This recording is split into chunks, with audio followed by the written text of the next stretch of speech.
Welcome to Laptop Radio. Today's topic is technology in the construction space. We have Hussein with us and Alexandra.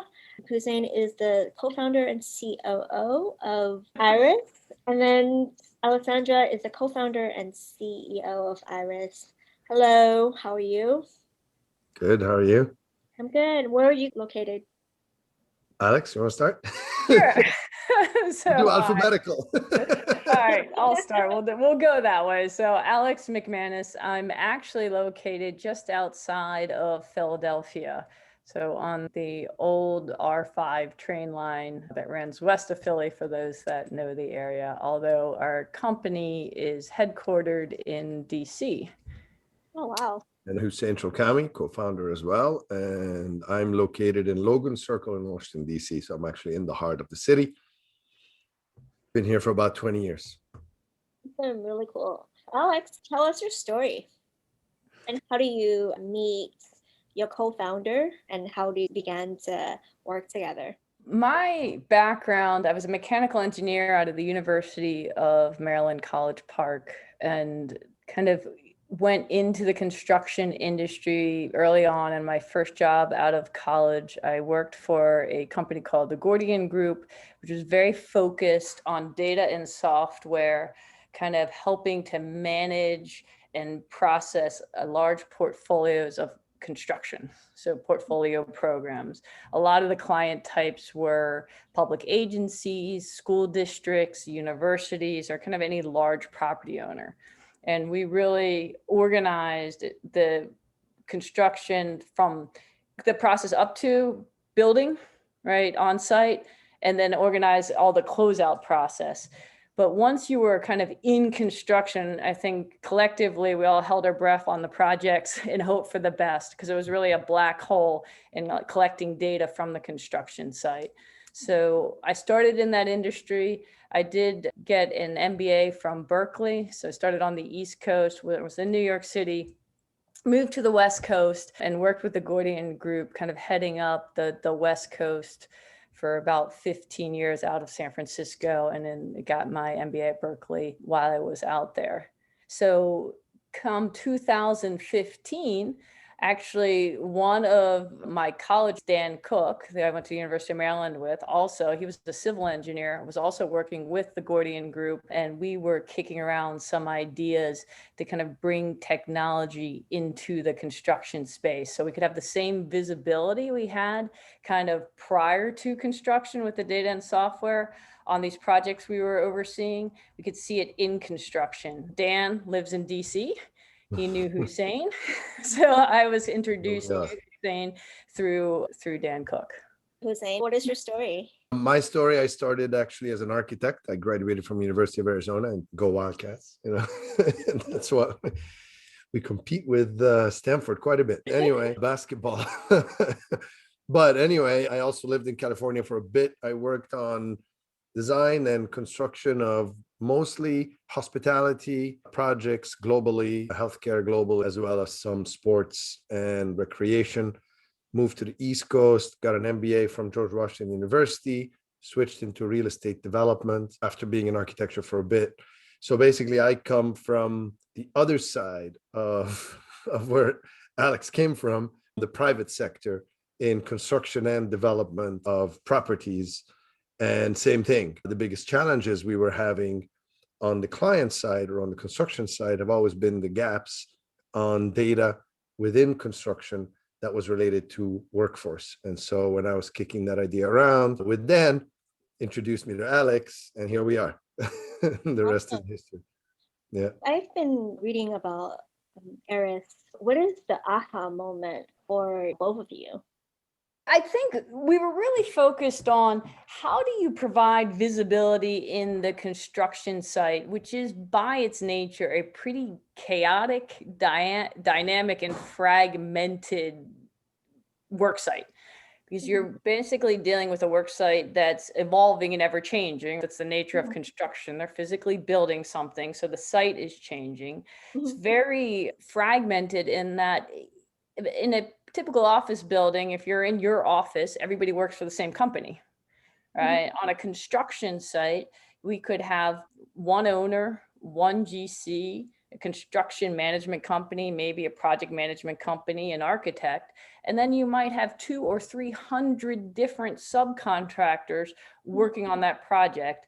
And then you could have anywhere from a couple hundred to a couple thousand workers coming onto that site. And we're trying to understand, how do we collectively work with all of those different parties to gather information that's valuable? And the real aha moment was, it all comes down to the person. Mhm. Everything on a construction project, from kind of the schedule to insurance, risk mitigation, every workflow, every report, even when you get into budgeting, you can tie back to the worker. We have this phrase we always use, which is knowing that the right number of the right people are on site at the right time is a leading indicator of project success. It will also control your entire work site and your entire workflow. It's the hardest information to get on a construction site because of that kind of decentralized nature of the work site. So it's really focusing on trying to get that data and then use it as many places as possible. Just to quantify that real quick, it's 50 to 70% of the value of a construction project is in the people that build it. Mhm. Hussein, you want to talk about shopping the idea with our first client? Well, yes, we were shopping the idea with some of our clients without mentioning names, because some of them are very confidential still. But anyway, we're shopping the idea with our client, and the client was very interested in the amount of savings that they could realize by utilizing such a system, because of the inefficiencies that they could see from their experience in managing workforce on site. And right off the bat, when we sold it on a PowerPoint, where everybody was basically looking at us saying, when can you start? Well, we still don't have a software. we're going to get there soon. So anyways, we did ink our first deal, and basically took the first 3 months figuring out how to build the software that we envisioned. And when that happened, we were able to deploy with our clients, and everything started from there. Yeah, we incorporated, I think, in May of 2015, largely because we had sold our first client, which was not a small project. In the end, it was a $1.5 billion construction project that we helped kind of track and provide workforce management on, really on a PowerPoint. So as we were going to talk to the clients and understand kind of the need in the market space and what kind of tools from the software and hardware side that our clients were looking for, yeah, they were like, all right, when can you start? We don't actually have it, but we built it very quickly. At least the initial beta version. And that's the beauty of it, because we were able to quickly have a proof of concept. And that helped us structure the company very quickly and take that idea and grow it from there. We were able to utilize that proof of concept to be able to raise funds internally and externally, and start selling and marketing our idea and growing nationwide to where we are today. That sounds awesome. And how do you manage a decentralized workforce? How do you get people in different entities to collaborate? It's a good question. I think part of it is really knowing and understanding the industry. And then in doing that, I think we're very focused on providing value back to the different stakeholders on a project site or on a work site. So whether it's construction or any other kind of dynamic work site, because the value proposition should kind of go back to each stakeholder. So the owner or developer of a construction project, if you mitigate risk from the schedule and the insurance safety side, they're going to save money. But the general contractor on a site, they're going to be the biggest users of the system. They're actually managing the sites. Then we really worked on adding value back to the general contractor through different types of workflows and efficiencies, from how they onboard workers onto the site. So we make that as easy as possible, to having a central workforce database where they can get all kinds of configured detail reports back out, and also kind of managing security and safety on site. We have a platform that provides value back to the general contractor. All of those things create efficiencies and productivity, so that helps them save money. And then we also go down to the subcontractors that have to participate in kind of onboarding their workers. So we send data back down to the subcontractors so that they can do their required daily logs and daily reports easier. And then we're also looking to provide value back to the workers. So it's really focused on providing value back in the productivity and efficiency to all the stakeholders on a construction site. And I think Hussein can talk a little bit about, we have a strong partnership view with our clients. Yeah, we're client-centric. As a company, that's how we've built it. We work very close with our clients to ensure that not only they know and understand how to use our system, and we support them with that, but also to work with them on their process and their ideas and enable our software to grow as well based on their needs and their requirements. And construction is construction. There's a lot of similarities among all of our clients of what they want to do. They all want to build fast, on time, and finish the project as efficiently as possible so that they can be profitable. The intention of every one of our clients is the same, which has become very helpful in us being able to work with them and generate new ideas to grow our software to be even more, I want to say, for lack of a better term, because of that value that we keep adding to each stakeholder. So like that's how we've gotten into safety and security, the safety of the individual worker on site. That has become key as well. The worker wants to be safe and wants to know where they're going or when they have to be there. The contractor and the employer of the worker wants their workers to be safe. Yeah, that makes sense. I wanted to go back to Eyrus. Like in general, let's just talk about the company and what it does, mainly what kind of services or products that it provides so that our audience understand that from a high level. First and foremost, we focus on the workforce and tracking the workforce in real time. We do through a combination of either apps and digital check-in or through BLE, NFC. We have automatic data collection when workers come on site or off site. And then within a work site, we can track workers within certain zones. We have a central workforce database. So that's everybody that's on site, what their certifications might be. And then we have all their kind of access control requirements, whether that's kind of physical or virtual, meaning you're having perimeter control or it's a certain area with access control, or just you're zoning a site with readers, and there's certain areas workers should be in or should not be in. And sometimes that's based on their certifications or the companies that they work for or other safety issues on site. We have that detailed information for each worker on site, then for each trade worker, which is your subcontractors on a construction site. And we tie that data against schedule. For any project, we do work with Oracle, and we integrate with their Primavera P6 so that we could pull in a trade resource forecast schedule, which is how many workers need to be on site doing what on any particular day. And then we track that in real time. So that provides analytics against the schedule and gives you insight as to if certain trade workers aren't showing up, your schedule is basically at jeopardy. We have an early indication of that. We also then track the workers for timesheets, for payroll verification. And then we track for kind of certifications for access to certain areas on the site.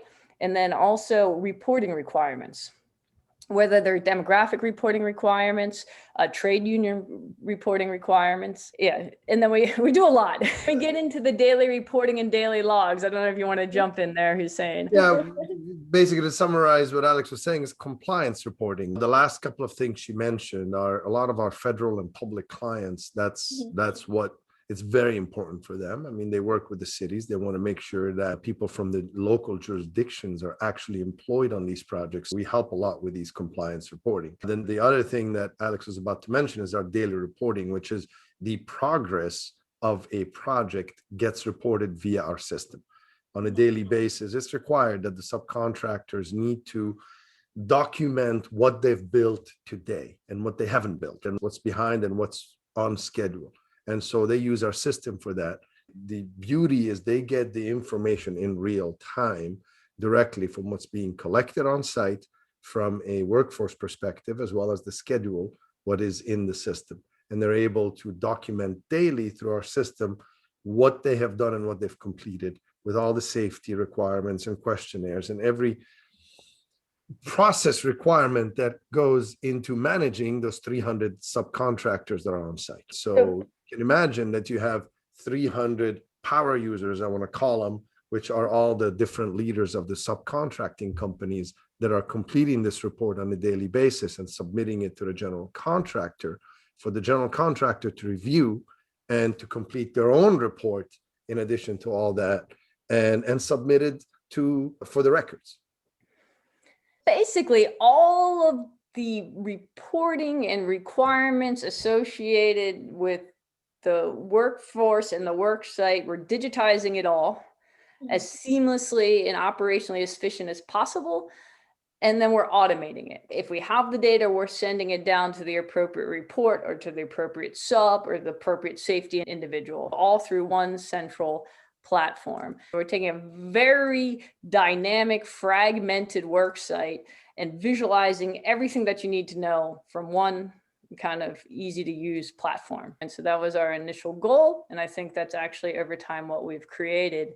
And then actually with COVID, because we have kind of such reach and visibility onto a work site, we've also worked with a lot of our clients to do proximity tracking and having that 14-day contact tracing report, which has had incredible value on sites during the last year or so. Because of that tight connection with the workforce, we were actually even able to create anonymous reporting so that a worker did not necessarily need to let anybody know that they had COVID, but they could then alert the system so that anybody they were in contact with over the last 14 days would be notified that they had been in contact with somebody. There's some just amazing things you can do with the technology once all that information is centralized and kind of automated. Awesome. It sounds like Eyrus provide a lot of efficiency for construction projects and for the construction industry. What are the metrics? What are the percentage time saved or just efficiency in terms of creating or constructing a property? What does that look like?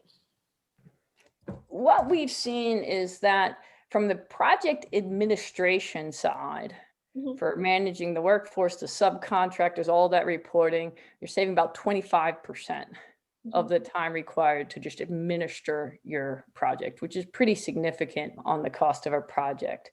From kind of the risk mitigation schedule, I think we have a report on our website, a case study. We're calculating that we're saving about 5% on the total construction cost, which is rather significant. In the world of construction, that's considered like the contingency that a contractor would have on the project. We're basically helping them save that contingency. That gets into schedule adherence. It gets into kind of change order discussions because we have all this valuable data. We also just throwing it out there, track real-time weather data, right? There's a lot of data that helps smooth that process and the efficiency of schedule and change orders. And then in the world of safety and security, saving about 85% of the time required on the safety and security side. It depends on what angle you're coming from. Did I miss anything? Yeah, the only one you missed is now the one that is a little more difficult for us to calculate is the savings on the user side, on the client side, once the building is complete. For every day of delay, there are losses in revenue for not being able to lease a property or occupy a property. That is quantifiable depending on companies depending on what use that we're on. Some data centers, they could lose about $1 million a day in revenue for delays, right? On office buildings, they could probably lose about $1 million a month in revenue for every month of delay. So that is something that is difficult for us to quantify, but you can only understand that completing the project on time and being able to shorten that delay is also gains for our clients. Yeah, it sounds like it's really useful for time is of the essence projects, especially if you want your construction site to be done on time so that you could proceed with your mission or what you envision your construction site to do. A lot of the types of projects, just to add to that point, that we're working on these days are also infrastructure projects. As you can understand, there's a lot of infrastructure work about to continue in the US and grow in the US right now. Based on the news, we are looking at being on some of these projects because of the same thing. Time is of an essence, and saving money and make sure that we complete on time and within schedule in order to get that infrastructure going. That's very important. Oh, just imagine, for instance, the federal government could have in front of them every project and everything that's going on in every project from one dashboard. I mean, that's really, for us, the way the world should go. And it's actually where we are. And then it's just a matter of scaling within the marketplace. They could see that this project is understaffed, this project is in jeopardy, this project has reporting issues, especially when you get into federal government and how you're spending money, where the money's being spent. All of that information is actually seamlessly available just by tracking the right type of data on the construction site. Just a shout out to the federal government. Yes, that's why I put it in there. You should have us on all your projects. Yes, we're already talking to some. I wanted to talk about security and then later privacy, but I wanted to touch on security first. For the security part, I know that for COVID, you have something called Safe Prox. I think you mentioned a little bit about proximity. How does that help continue industry even during COVID? What happened as soon as COVID started becoming a shutting down issue, a lot of construction sites shut down. And some of them stayed running, but they weren't sure how to operate. So there was a bit of a confusion at the beginning. What our system enabled is, since we already have a network out there where just for everybody's iteration, we were not tracking where everybody was, and we still don't track where everybody is exactly on site, because that becomes a concern with some unions and not wanting to track exactly the motion of somebody from point A to point B. But because the technology was available and it was part of our platform already, we were able to just make it at a badge level to now understand, I'm not telling you where you are exactly on the floor, but I'm telling you how close you are to somebody else. And because of the CDC guidelines of the 6-foot requirement, which by the way is also customizable, we can shrink it all the way down to 5 centimeters with our second round of technology. The first round, because everybody was catching up in that world, it wasn't able to do that. We were doing a 6 foot plus or minus 2 feet. Now the updated level of technology, we can bring it all the way down because we introduced ultra wideband to that, and we can bring it all the way down to 5 centimeters. Long story short, what that technology helped is helped our clients be able to bring people back to work, because now we can try to figure out a way to keep them apart as much as we can, because our badges will beep when they get close to one another within that predetermined distance. At the same time, we were able to manage, for lack of a better term, the contamination of areas on site. If there was somebody that came and said, look, I tested positive, and that's a private information, nobody's supposed to know that. They go to their employer and say, I tested positive. With our system, Alex mentioned this earlier, there was an anonymity in making sure that that person's information is not given outside of their employer circle. And so with that, we were able to say this person was next to those 15 people within 6 feet for how long, and in which area of the site, because we had zones in the site. That way, if they needed to shut down that area of the site in order to disinfect it, that limited the shutdown of the site. But at the same time, instead of shutting down the entire site from a physical perspective and telling everybody to stay home, if there were 1,500 people on site, maybe it's only 20 that stay home. Yeah, schedule and cost. And that is what was happening early on in the kind of pandemic. If one person on a construction site came down with COVID, they would shut down the entire site for 2 weeks because nobody had any knowledge of the contamination that might have happened.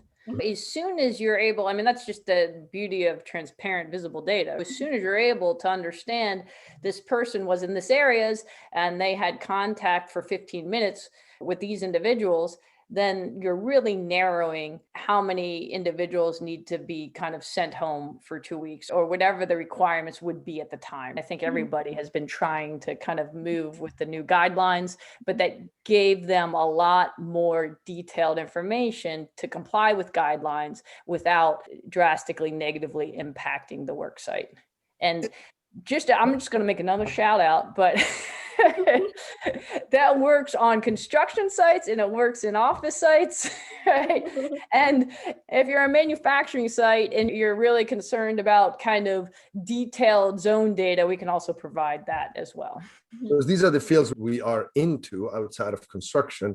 and are continuing to grow into as well. Because now what we're doing with that same technology that we use to enable people to go back to work safely on the construction site, we're also working with companies that are taking their people back to the office and are looking at using the same infrastructure that we use for construction to enable them to manage distancing within the office, or at least understanding contact tracing in case something spikes, like what's going on right now these days with the Delta variant. They can manage their exposure within the sites as well. Yeah. And I mean, we come out of the construction industry, and it really dovetails very nicely into kind of ongoing operational in facilities. Right? That's just once a building is built. Yeah, that makes sense. And with data companies, we usually are concerned about privacy. I was just wondering how your company is conscious about privacy from different angles, in terms of how do you keep the data secure? How do you keep the construction workers' data secure? I know you have aggregated data. What happened to detailed data with PII and also financial data? How do you protect those? Well, there's one thing primarily that we don't collect. We do not collect social security numbers. We do not collect any extreme sensitive data. We don't have healthcare data. There's a lot of data that we don't collect for that specific reason. It's not needed in our system. So why collect it and why have that exposure or potential exposure? What we do collect is general information like name and address, things like that. That is very well secured in our system. We do have everything is cloud-based. We have a very good team, let's put it this way, that looks into this security and protection of data, but also you're relying on things like AWS and Azure, and so Microsoft and Amazon as cloud providers for some of that security as well.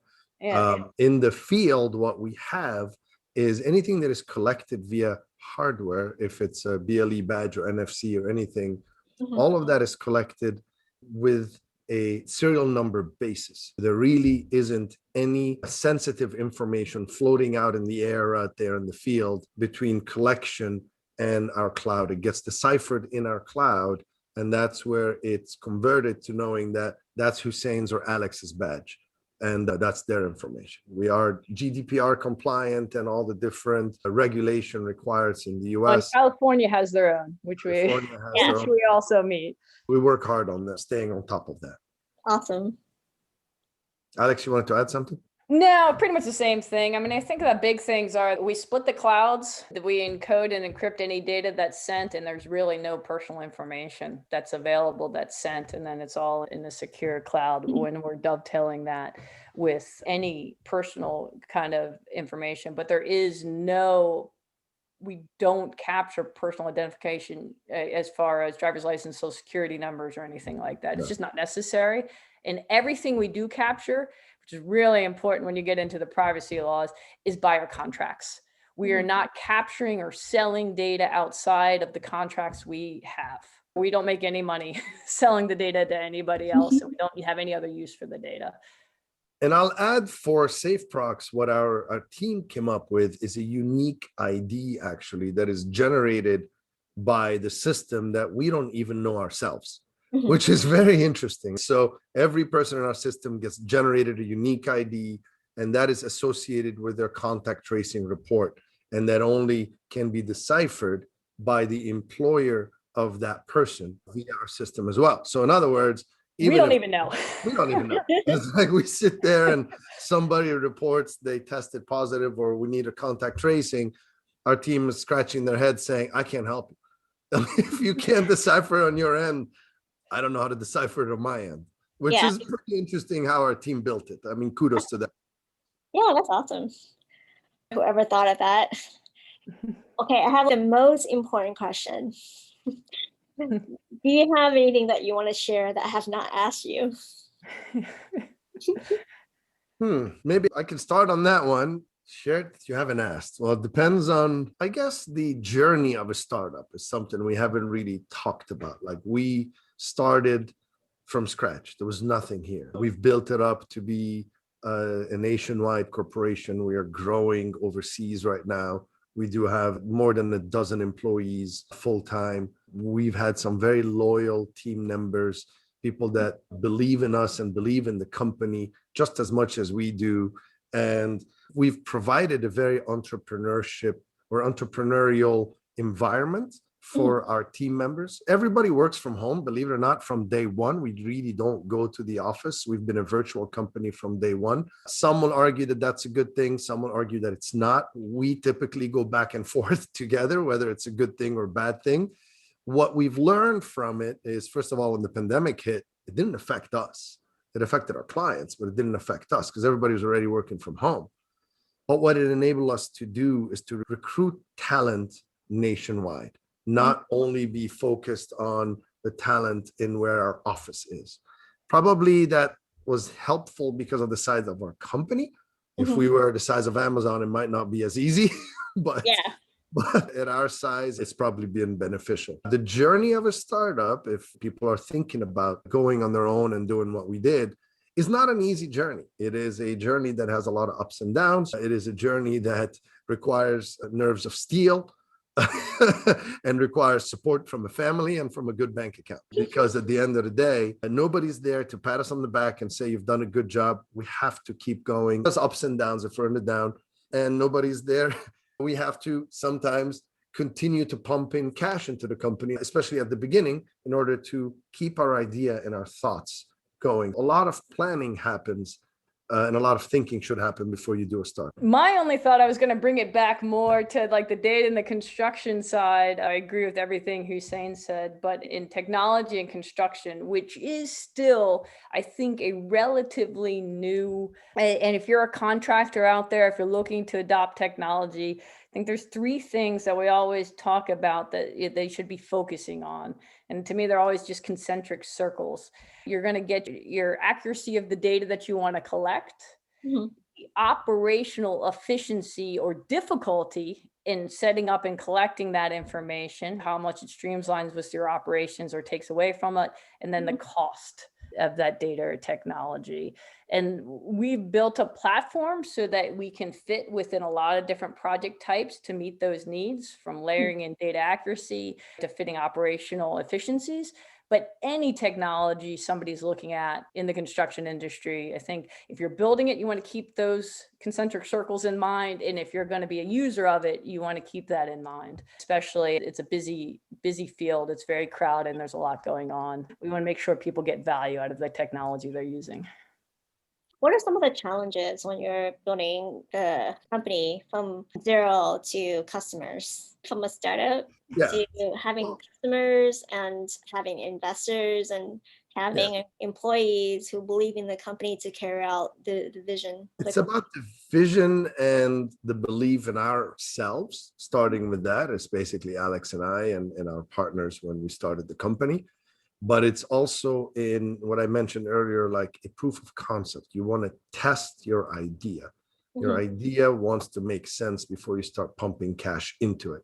We've tested the idea, and that's what we mentioned about selling our first deal without even having a software. Typically, that doesn't happen to everybody. We just happen to be in the right space, in the right time, in the right place. Everything all happened correctly. Most people will build a proof of concept, then start selling around.